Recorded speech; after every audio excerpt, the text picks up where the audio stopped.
Bonjour YouTube, bienvenue dans cette nouvelle vidéo où je suis comme d'habitude très heureuse de te retrouver. Alors ça va être une vidéo où on va parler un petit peu de faire attention à son argent puisque je vais te partager des astuces pour faire des économies sur les courses.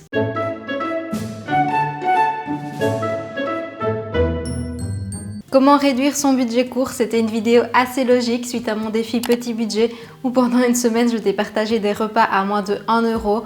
Vous avez quand même été assez nombreux à me demander finalement des mises en pratique, vraiment des conseils pour pouvoir l'appliquer au quotidien. Parce que oui, c'est facile finalement de le faire sur une semaine, un petit peu en challenge.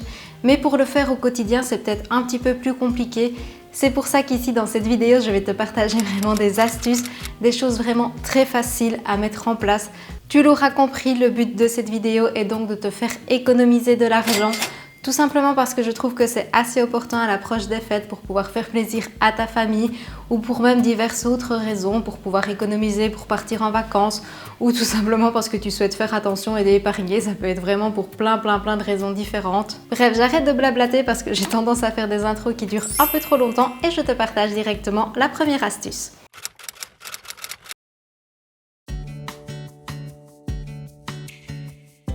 La première astuce, ça va peut-être te sembler très bête, mais c'est tout simplement dans un premier temps d'utiliser un maximum ce que tu as. Avant même d'aller faire les courses, avant même de commencer quoi que ce soit, c'est d'ouvrir tes placards, de regarder tout ce que tu as et de tout simplement déjà voir si tu ne sais pas établir quelque chose avec ça, réaliser une recette. Si tu vois par exemple que tu as des pâtes et que tu as encore un pot de sauce tomate, tu as quasiment déjà un plat. Je suis sûre que tu auras une conserve de légumes, peut-être dans le congèle ou si tu auras peut-être un légume qui traîne. Il te suffit ensuite de trouver une source de protéines et finalement tu as déjà un plat composé. Des fois, il ne faut pas se creuser la tête. Les choses les plus simples sont des fois les meilleures. C'est vraiment une des phrases que je répète très souvent sur ma chaîne. Et si vraiment tes placards sont quasiment vides, mais qu'il te reste encore une fois ce fameux paquet de pâtes, c'est un bon point de départ pour établir ta liste de courses. Tu démarres de là pour établir vraiment un repas au final. Ok, j'ai mon paquet de pâtes, j'ai un plat de sauce tomate, il me manque une source de protéines et un légume. Eh bien, je rajoute juste ça sur ma liste de courses. Ça fait déjà des économies sur un plat de la semaine et ça, c'est pas mal. La deuxième chose très intéressante en faisant cette astuce, c'est que tu es sûr que tu ne jetteras jamais rien. Si une fois tu as acheté un paquet par exemple de millet, je prends un truc que peut-être tu n'as pas l'habitude d'utiliser, eh bien tu es sûr de l'utiliser jusqu'au bout et qu'il ne restera pas au fond de tes placards oublié. Voilà, au moins tu ne jettes absolument rien. Parfois il y a des denrées un petit peu plus fragiles, on est d'accord, les céréales ça se conserve super longtemps, mais parfois tu peux très bien oublier un paquet que tu devras jeter plus tard. Le fait de vraiment rentabiliser, de faire le tour de tous tes placards, tu es certain de ne rien jeter. La deuxième astuce fait suite à la première, c'est de tout simplement établir un menu. Ça t'assure déjà de tout simplement acheter uniquement ce dont tu as besoin, de ne pas errer dans les rayons en fait sans trop savoir ce que tu vas acheter et de surtout d'acheter des ingrédients en cohérence les uns avec les autres. En fait, si tu achètes vraiment tout ce qui te passe par la tête dans les magasins, que tu erres comme ça dans les rayons, il est possible qu'au final tu n'achètes que des féculents ou que des sources de protéines ou voilà, tu auras peut-être pas forcément des plats équilibrés ou en tout cas pas de quoi composer un menu complet. Tu vas devoir retourner faire des courses et plus tu vas dans les magasins, plus tu as de tentations d'acheter encore diverses choses. En tout cas, moi, c'est un truc que j'ai déjà remarqué, c'est que plus souvent je vais faire des courses, plus je suis zappée par les rayons et plus j'ai tendance à vouloir acheter des choses.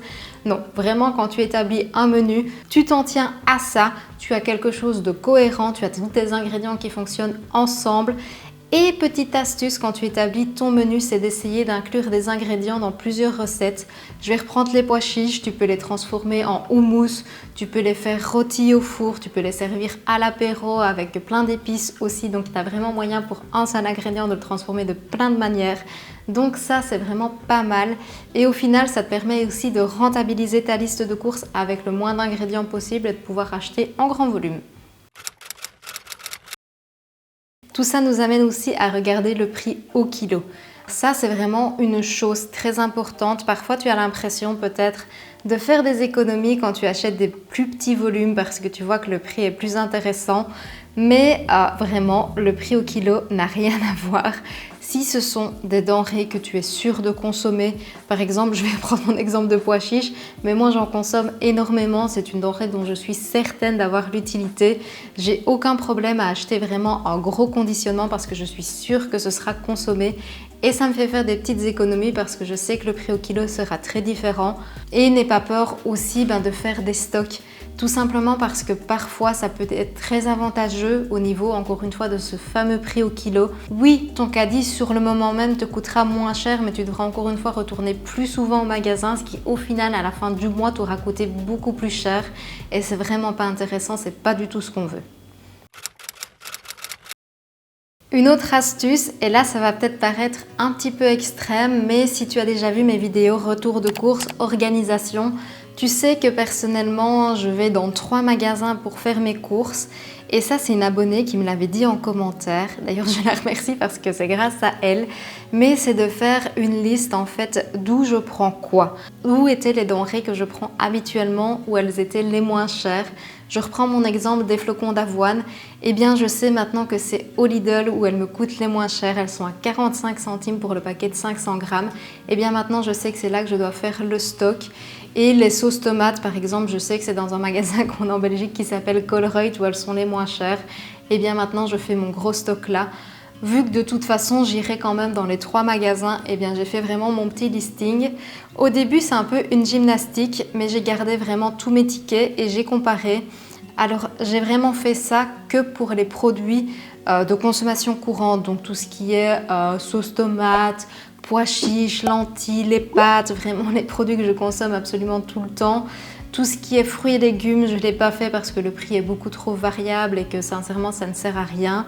Mais vraiment les produits que je suis sûre de consommer tout le temps, c'est pas mal intéressant si ce sont des magasins dont tu es sûre d'aller régulièrement.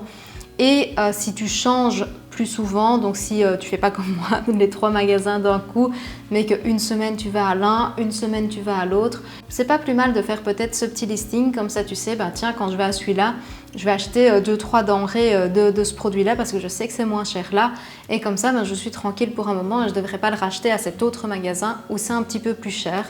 Et voilà, ça te permet aussi de faire pas mal de petites économies. Un autre truc très intéressant, ce sont les promos. Mais je nuance quand même, c'est que les promos, il ne faut pas les faire n'importe comment. J'ai déjà vu dans des reportages des personnes qui étaient vraiment très dingues des promos, mais qui faisaient ça de manière très bizarre. Donc ils avaient carrément des garages remplis où ils faisaient des stocks épouvantables de promos avec des vingtaines de gels douche stockés, des vingtaines de paquets de lingettes et ce genre de choses. Enfin voilà, des trucs assez aberrants. Et ils avaient quasiment un magasin en fait chez eux. Ici, le but, ce n'est pas du tout d'acheter des choses dont tu n'as pas besoin et encore moins des produits que tu n'achètes pas d'habitude qui sont au final plus chers que ce que tu consommes d'habitude. Je m'explique. Si tu prends ton gel douche traditionnel qui coûte 1 € et que tu vois un autre gel douche qui coûte d'habitude 2,60 € et qui a 30 centimes de réduction, donc du coup il te coûte 2,30 €. Ne va pas acheter celui qui coûte 2,30 € parce qu'il est en promo à la place de ton gel douche qui coûte 1 €. Il va quand même te coûter plus cher et ça ne sert à rien. Par contre, si ton gel douche qui coûte d'habitude 1 € est en promo et coûte 50 centimes et que tu es sûr que tu consommeras toujours celui-là, fais un petit stock. N'hésite pas à en prendre peut-être 3-4 parce que d'office tu vas le consommer et tu es sûr que tu aimeras celui-là pendant encore longtemps, donc n'hésite pas, ça te fera faire des petites économies. Et ça, tu peux l'appliquer finalement pour les denrées de consommation courante que tu sais que tu adores. Et un autre truc, pour les promos, moi personnellement, il y a des denrées que je sais qui coûtent un petit peu cher, que je n'achète jamais, sauf quand elles sont en promo parce que du coup, je considère qu'elles sont accessibles. Je prends le cas par exemple des produits transformés, en fait les burgers Garden Gourmet, je ne sais pas si tu vois ce que c'est. Mais voilà, en temps normal, je trouve que ça reste quand même fort cher. Mais quand c'est en promo, en 1+1 gratuit, là, je me le permets parce que du coup, je trouve que le prix est très intéressant et je me permets de pouvoir l'acheter.